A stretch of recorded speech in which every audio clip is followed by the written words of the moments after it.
ಟಿಪ್ಪು ಹಿಂದೆ ಹೋದವರೆಲ್ಲ ಸರ್ವನಾಶವಾಗಿದ್ದಾರೆ. ಹಾಗೆ ಕಾಂಗ್ರೆಸ್ನವರು ಸರ್ವನಾಶ ಆಗ್ತಾರೆ. ಕಾಂಗ್ರೆಸ್ನವರ ಮನೆ ಮಕ್ಕಳು ಮೊಮ್ಮಕ್ಕಳು ಪಕ್ಷಕ್ಕೆ ಟಿಪ್ಪು ಅಂತ ಹೆಸರು ಇಟ್ಟುಕೊಳ್ಳಲಿ ಎಂದು ಮಂಡ್ಯದಲ್ಲಿ ವಿಪಕ್ಷ ನಾಯಕ ಆರ್ ಅಶೋಕ್ ಕಿಡಿಕಾರಿದರು. ಸುದ್ದಿಗೋಷ್ಠಿ ನಡೆಸಿ ಮಾತನಾಡಿದ ಅವರು, ಕೆಆರ್ಎಸ್ಗೆ ಕಾಂಗ್ರೆಸ್ನ ಸಿದ್ದರಾಮಯ್ಯ ಸರ್ಕಾರ ಟಿಪ್ಪು ಸುಲ್ತಾನ್ ಸಾಗರ ಅಂತ ಮಹದೇವಪ್ಪ ಪೀಠಿಕೆ ಹಾಕಿದ್ದಾರೆ. ಕಾಂಗ್ರೆಸ್ನವರಿಗೆ ಟಿಪ್ಪು ಅಂದ್ರೆ ಪ್ರೀತಿ ಪ್ರೇಮ. ಟಿಪ್ಪು ಸುಲ್ತಾನ್ ಕಾಂಗ್ರೆಸ್ ಅಂತ ಹೆಸರು ಇಟ್ಟುಕೊಳ್ಳಲಿ. ನಾಲ್ವಡಿ ಕೃಷ್ಣರಾಜ ಒಡೆಯರ್ ಅವರ ಹೆಸರನ್ನ ಪದೇ ಪದೇ ತರ್ತಿದ್ದಾರೆ. ಇದರ ಹಿಂದೆ ಯಾರ ಕೈವಾಡ ಇದೆ? ಪದೇ ಪದೇ ನಾಲ್ವಡಿ ಕೃಷ್ಣರಾಜ ಒಡೆಯರ್ಗೆ ಅಪಮಾನ ಆಗ್ತಿದೆ. ರಾಜಮನೆತನ ಅಭಿವೃದ್ಧಿ ಪಥವಾಗಿತ್ತು. ಹಳೆ ಮೈಸೂರು ಅಭಿವೃದ್ಧಿ ಆಗಿದ್ರೆ ನಾಲ್ವಡಿ ಕೃಷ್ಣರಾಜ ಒಡೆಯರ್ ಆಡಳಿತ ಕಾರಣ. ಉತ್ತರ ಕರ್ನಾಟಕದಲ್ಲಿ ಸಾಬ್ರು ಆಡಳಿತ ಇತ್ತು, ಅಭಿವೃದ್ಧಿ ಆಗಿಲ್ಲ. ಕೃಷ್ಣರಾಜ ಒಡೆಯರ್ ಅವರಿಗೆ ಅಪಮಾನ ಮಾಡಲು ಸರ್ಕಾರದಿಂದ ಪ್ರಯತ್ನವಾಗುತ್ತಿದೆ. ಮಸಿ ಬೆಳೆಯುವ ಕೆಲಸ ಮಾಡಿದ್ದಾರೆ. ಟಿಪ್ಪು ಸುಲ್ತಾನ್ ಮತ ಅಂದ. ಮಂಡ್ಯದ ಮೇಲುಕೋಟೆ ದೇವಸ್ಥಾನದಲ್ಲಿ ಸಾವಿರಾರು ಹಿಂದೂ ಹತ್ಯೆ ಮಾಡಿದವನು ಮಹದೇವಪ್ಪ ಟಿಪ್ಪು ಸಾಗರ ಮಾಡಲು ಹೊರಟಿದ್ದಾರೆ. ಬೆಂಗಳೂರು ಕಡೆ ಬಂದು ನಾಡಪ್ರಭು ಕೆಂಪೇಗೌಡರ ಹೆಸರು ತೆಗೆದು ಟಿಪ್ಪು ಹೆಸರು ಬದಲಾವಣೆ ಯಾವಾಗ? ದಾಖಲೆ ಇದ್ದರೂ ಕೆಆರ್ಎಸ್ಗೆ ಟಿಪ್ಪು ಸಾಗರ ಮಾಡಲು ಹೊರಟಿದ್ದೀರಿ. ಇದು ಎಷ್ಟರ ಮಟ್ಟಿಗೆ ಸರಿ? ಟಿಪ್ಪು ಹಿಂದೆ ಹೋದವರೆಲ್ಲ ಸರ್ವನಾಶವಾಗಿದ್ದಾರೆ. ಹಾಗೆ ಕಾಂಗ್ರೆಸ್ನವರು ಸರ್ವನಾಶ ಆಗ್ತಾರೆ. ಕಾಂಗ್ರೆಸ್ನವರ ಮನೆ ಮಕ್ಕಳು ಮೊಮ್ಮಕ್ಕಳು ಪಕ್ಷಕ್ಕೆ ಟಿಪ್ಪು ಅಂತ ಹೆಸರು ಇಟ್ಟುಕೊಳ್ಳಲಿ. ಸಿಎಂ ಪುತ್ರ ಅವರು ನಾಲ್ವಡಿ ಕೃಷ್ಣರಾಜ ಒಡೆಯರ್ ಬಗ್ಗೆ ಅಪಮಾನ ಮಾಡಿದ್ದಾರೆ. ಸಿದ್ದರಾಮಯ್ಯ ಅವರನ್ನು ನಾಲ್ವಡಿಗೆ ಹೋಲಿಕೆ ಮಾಡಿಕೊಳ್ತಾರೆ. ಸಿದ್ದರಾಮಯ್ಯ ಸಾಲ ಮಾಡಿ ನಮ್ಮ ಕೈಗೆ ಚಿಪ್ಪು ಕೊಟ್ಟಿದ್ದಾರೆ ಎಂದು ವಾಗ್ದಾಳಿ ನಡೆಸಿದರು.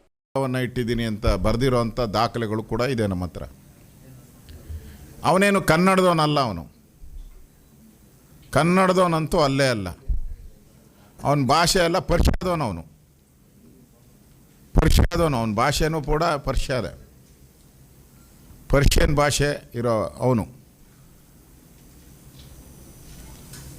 ಈ ಟಿಪ್ಪು ಸುಲ್ತಾನ್ ಸತ್ತಿದ್ದು 1799 ಇಸ್ವಿ. 1799 ಇಸ್ವಿ. ಆ ಜಲಾಶಯ ಪ್ರಾರಂಭ ಆಗಿದ್ದು, KRS ಪ್ರಾರಂಭ ಆಗಿದ್ದು 1911. ಕರೆಕ್ಟಾ? 1911. 112 ವರ್ಷ. 112 ವರ್ಷ. ಟಿಪ್ಪು ಸುಲ್ತಾನ್ ಸತ್ತ ಮೇಲೆ 112 ವರ್ಷ ಆದಮೇಲೆ ಆ ಒಂದು KRS ಪ್ರಾರಂಭ ಆಗಿರುವಂಥದ್ದು. ಅದೇನು ಹೇಳ್ತಾರಲ್ಲ, ಗೋಕುಲಾಷ್ಟಮಿಗೂ ಇಮಾಮ್ ಸ್ವಾಮಿಗೂ ಏನು ಸಂಬಂಧ ಇದರಲ್ಲಿ?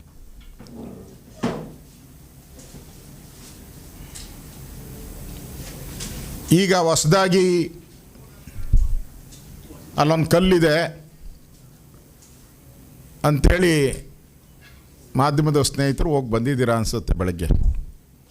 ಅದರಲ್ಲಿ ಪರ್ಷಿಯನ್ ಭಾಷೆಯಲ್ಲೂ ಇದೆ, ಇಂಗ್ಲೀಷಲ್ಲೂ ಇದೆ, ಕನ್ನಡದಲ್ಲೂ ಇದೆ. ನನಗೆ ಗೊತ್ತಿಲ್ಲ 1799ರಲ್ಲಿ ಯಾವ ಕನ್ನಡ ಇತ್ತು? ಅವತ್ತಿದ್ದಿದ್ದು ಪೂರ್ತಿ ಹಳೆಗನ್ನಡ. ಆಶ್ಚರ್ಯ ಅಂದರೆ ಯಾವ ಪುಣ್ಯಾತ್ಮ ಅವನು ಸಾಬಿ ಆ 112 ವರ್ಷನ ಇಟ್ಕೊಂಬಂದಿದ್ದ ಆ ಕಲ್ಲನ್ನ. 112 ವರ್ಷ ಎಲ್ಲಿ ಪ್ರಿಸರ್ವ್ ಆಗಿತ್ತು? ಯಾವ ಮ್ಯೂಸಿಯಮ್ಮಲ್ಲಿ ಅದು ಇಟ್ಕೊಂಡಿದ್ರು? ಬೇಕಲ್ಲ ದಾಖಲೆ. ಯಾವ ಮ್ಯೂಸಿಯಮ್ಮಲ್ಲಿತ್ತು, ಎಲ್ಲಿತ್ತು, 112 ವರ್ಷ ಕಾಣೆಯಾಗಿದ್ದೆಲ್ಲಿ, ಆಮೇಲೆ ಪ್ರತ್ಯಕ್ಷ ಯಾಕಾಯಿತು? ಅದನ್ನು ಕೂಡ ಹಲವಾರು ಸಂಶಯಗಳಿಗೆ ಬರ್ತೈತೆ.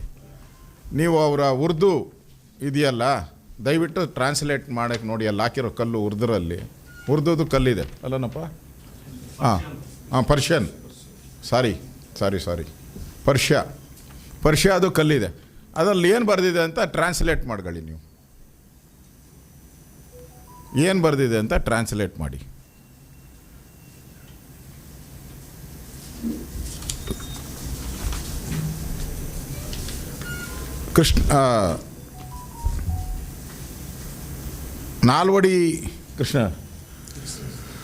ನಾಲ್ವಡಿ ಕೃಷ್ಣರಾಜ ಒಡೆಯರವರು ಮದ್ರಾಸ್ ಪ್ರಾಂತ ಆಗ ಒಪ್ಪಿಗೆ ಕೊಟ್ಟಿದ್ದು 80 ಅಡಿಗೆ. ಅವರಿಗೆ ಅನುಮತಿ ಕೊಟ್ಟಿದ್ದು 80 ಅಡಿ ಎತ್ತರದ ಮಾತ್ರ ನೀವು ಕಟ್ಟಬೇಕು ಡ್ಯಾಮ್ ಅಂತ.